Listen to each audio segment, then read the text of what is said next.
Naranasan ng Kalakhang, Maynila at ng ibang mga lalawigan ang hagupit ng bagyong si Ondoy na puminsala ng maraming tahanan, mga ari-arian at kumitil ng maraming buhay.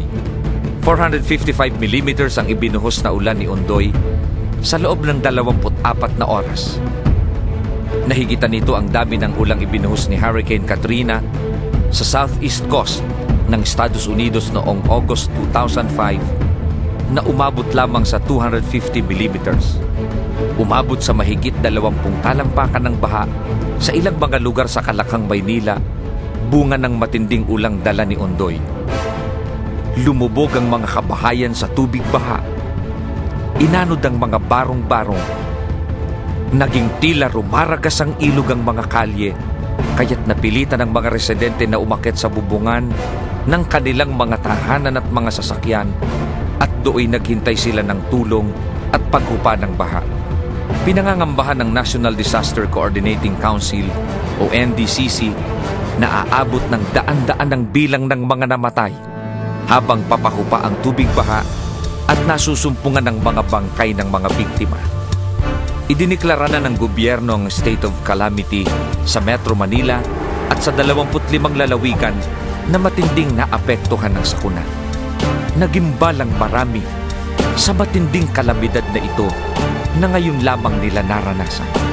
Sa totoo lang, wala akong masabi dahil sa hirap ng inabot namin dito, talagang ito na siguro pinakamasaklap na nangyari sa amin dito sa tunga ng panay na ito.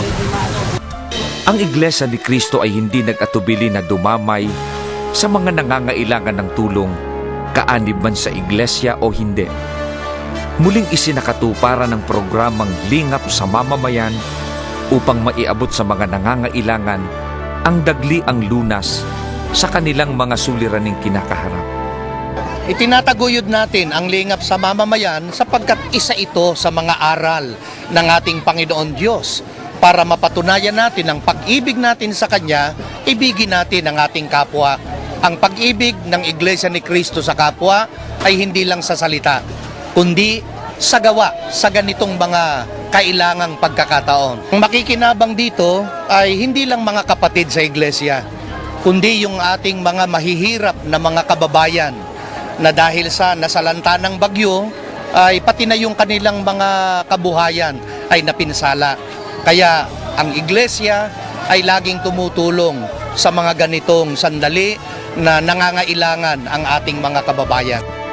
Bago pa man ilunsad ng pamahalaan ang massive relief operations para sa mga nasalanta ng bagyong Ondoy, nagsagawa na kaagad ng lingap sa mamamayan ang Iglesia ni Cristo sa iba't ibang dako.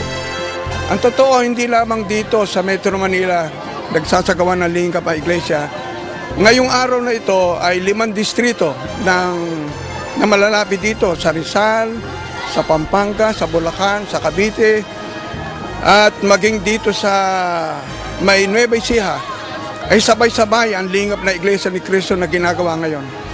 Yun ay alang-alang sa utos sa amin ng pamamahala na agad na lingapin hindi lang ang mga kapatid kundi maging ang mga hindi kaanib sa Iglesia. Tuloy-tuloy ang pagdagsa ng mga relief goods na voluntaryong ipinagkakaloob ng mga kapatid para sa Iglesia ni Cristo lingap sa mamamayan.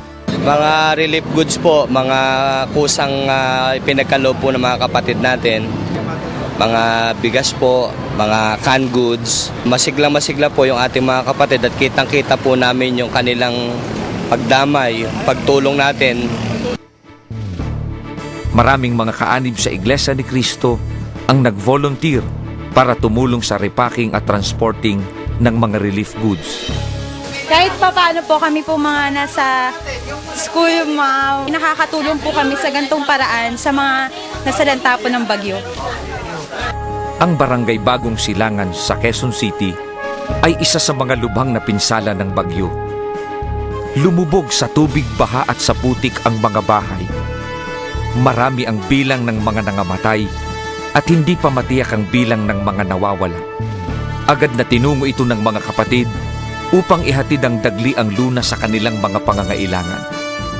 Naririto po tayo ngayon sa Barangay Bagong Silangan, isa sa lugar na napinsala ng bagyo. nitong nakaraang Sabado. Lumubog ang dakong ito na halos lampas tao at napakaraming sambahayan ang nawalan ng tahanan. Kabilang din yung mga kaanib sa Iglesia ni Cristo na nadamay sa ganitong kalamidad. Dahil po sa pagmamahal at pagmamalasakit ng pamamahala, agad po silang nag-utos sa pamamagitan po ng kapatid na Jun Santos ay nalaman namin ang damdamin at pagmamalasakit ng pamamahala para ang mga kababayan natin dito sa Bagong Silangan ay matulungan kahit na bahagya lamang. Ang mga kapatid po natin na merong kakayahan kahit na mahihirap lang ay agad na tumugon. Nagbigay sila kahit na kaunting bagay para maisagawa ang lingap sa mamamayan. Papasalamat po ako na nabigyan po kami ng tulong. Yung bahay ko po na natangay lang at nagagamit namin po. Kaya panibago na naman ngayon po magkaroon kami ng mga gamit dahil natangay po ang baha ang mga gamit namin. Lumubog po ang aming bahay. Nagpas sa bahay namin ng tubig. Lahat ng gamit namin basa. Magpapasalamat kami sa kapatiran ng Iglesia ni Cristo na kami pa hindi napabayaan at bigyan kami ng tulong po. Nakapamahagi na ng tulong sa mga nabiktima ng kalamidad sa area ng San Francisco del Monte at Bago Bantay, pawang sa lungsod ng Quezon.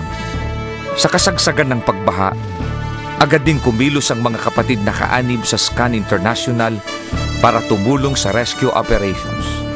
Patuloy ang pagkilos ng Iglesia ni Cristo para mapag-ibayo at mapalawak pa ang paglingap sa mga nasalanta ng Bagyong Ondoy habang nalalantad ang mga pinsalang dulot ng kalamidad hindi lamang sa Metro Manila kundi sa iba pang mga lalawigan. Malaking tulong po talaga itong binigay niyo po sa amin, lalong-lalo na po sa nangyari. Hindi ko po makakalimutan po talaga yung nangyaring to sa buong buhay ko po. Kumbaga first time pong nangyari to sa buhay namin. Sa lahat po ng bumubuo ng Iglesia ni Cristo, maraming salamat po sa binigay niyo pong itong tulong po sa amin. Malaking tulong po talaga ito. Hindi ho namin maipaliwanag kung paano kami magpapasalamat. Basta ang masasabi lang ho namin talaga, malaki pong tulong sa amin. Bahang-baha ho kami, wala kami nakuhang damit kahit ho isa. Lahat ho, yung bahay ho namin sira.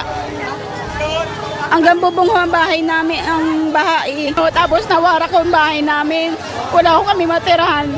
Kaya dyan ho kami sa highway nang natutulong. Kaya maraming salamat po sa binigay niyong tulong sa amin. Para mabuhay lang ho kami. Para sa mga kapatid na nasalanta, ang karanasang dumating sa kanila ay sinasampalatayanan nilang bahagi ng mga pagsubok na hindi maiiwasang pagdaanan ng mga tunay na lingkod ng Diyos. Ngunit sa gitna ng kalagayang ito, matibay ang kanilang pananalig na hindi sila pababayaan ng Diyos at patuloy niyang kakasangkapanin ang pamamahala sa Iglesia upang gumabay sa kanila hanggang sa sila'y makatawid sa pagsubok na ito.